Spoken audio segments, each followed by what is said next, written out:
And it came to pass, when Jabin king of Hazor heard these things, that he sent to Jobab king of Madon, to the king of Shimron, to the king of Akshaph, and to the kings who were from the north, in the mountains, in the plain south of Chinneroth, in the lowland, and in the heights of Dor on the west, to the Canaanites in the east and in the west, the Amorite, the Hittite, the Perizzite, the Jebusite, in the mountains, and the Hivite below Hermon, in the land of Mizpah. So they went out, they and all their armies with them, as many people as the sand that is on the seashore in multitude, with very many horses and chariots. And when all these kings had met together, they came and camped together at the waters of Merom to fight against Israel.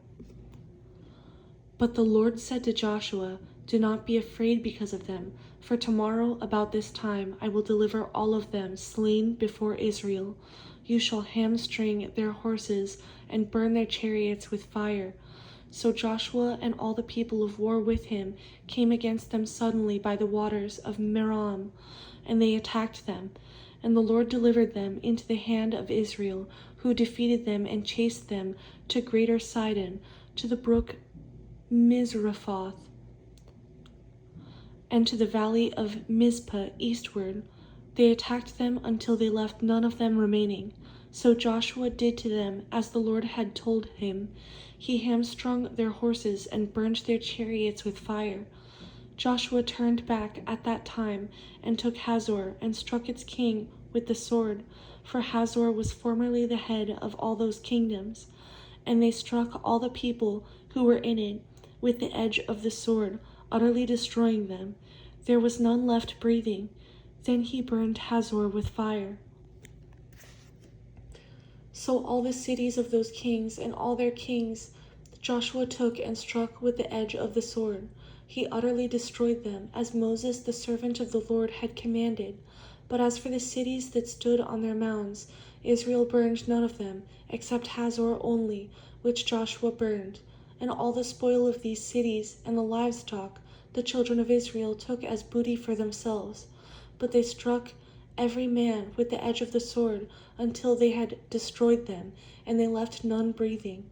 As the Lord had commanded Moses his servant, so Moses commanded Joshua, and so Joshua did. He left nothing undone of all that the Lord had commanded Moses. Thus Joshua took all this land, the mountain country, all the south, all the land of Goshen, the lowland, and the Jordan plain, the mountains of Israel, and its lowlands, from Mount Halak and the ascent to Seir, even as far as Baal-Gad, in the valley of Lebanon below Mount Hermon. He captured all their kings and struck them down and killed them. Joshua made war a long time with all those kings. There was not a city that made peace with the children of Israel, except the Hivites, the inhabitants of Gibeon.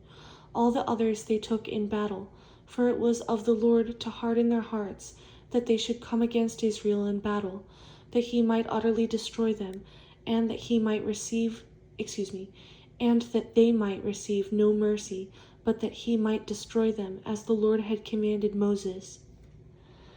And at that time Joshua came and cut off the Anakim from the mountains, from Hebron, from Debir, from Anab, from all the mountains of Judah, and from all the mountains of Israel. Joshua utterly destroyed them with their cities. None of the Anakim were left in the land of the children of Israel. They remained only in Gaza, in Gath, and in Ashdod. So Joshua took the whole land according to all that the Lord had said to Moses, and Joshua gave it as an inheritance to Israel, according to their divisions by their tribes. Then the land rested from war.